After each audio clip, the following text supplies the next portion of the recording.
Yes, maestro. Bago tayo magsimula, ito ang tatlong chemical para magkaroon ng pagsunog. The air, fuel and fire. Paghahaloin air and fuel, mixture, at susunugan ng fire. 4-stroke cycle engine. Ang 4-stroke cycle engine ay ang pagsabog sa loob ng silindro na gumagamit ng apat na natatanging piston stroke, ang intake, compression, power, at exhaust. Upang makumplito ang isang operating cycle, ikot ang crankshaft ng dalawang bases. Intake stroke. Ang intake stroke ay ang pagpasok ng pinaghalong air and fuel mixture.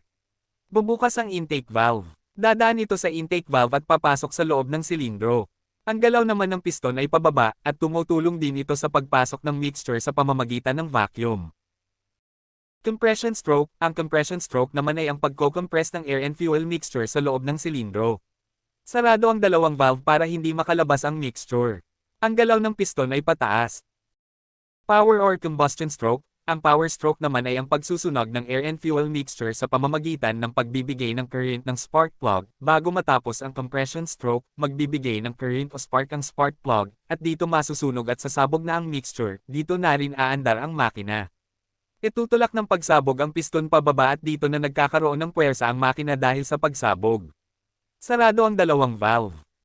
Exhaust stroke. Ang exhaust stroke naman ay paglabas ng usok mula sa pagsunog ng air and fuel mixture. Magbubukas ang exhaust valve at dito dadaan ang usok palabas ng silindro, kasabay dito ang piston ay aakyat tulong na rin para matulak at may palabas ang lahat na usok. At dito na rin magtatapos ang apat na stroke. Pagkatapos ng exhaust stroke, babalik naman ito ulit sa intake stroke. At pabalik-balik na ito na ginagawa. Kung naintindihan nyo ang video, pwede nyo na etong sagutan. Kumpletuhin lamang ang table.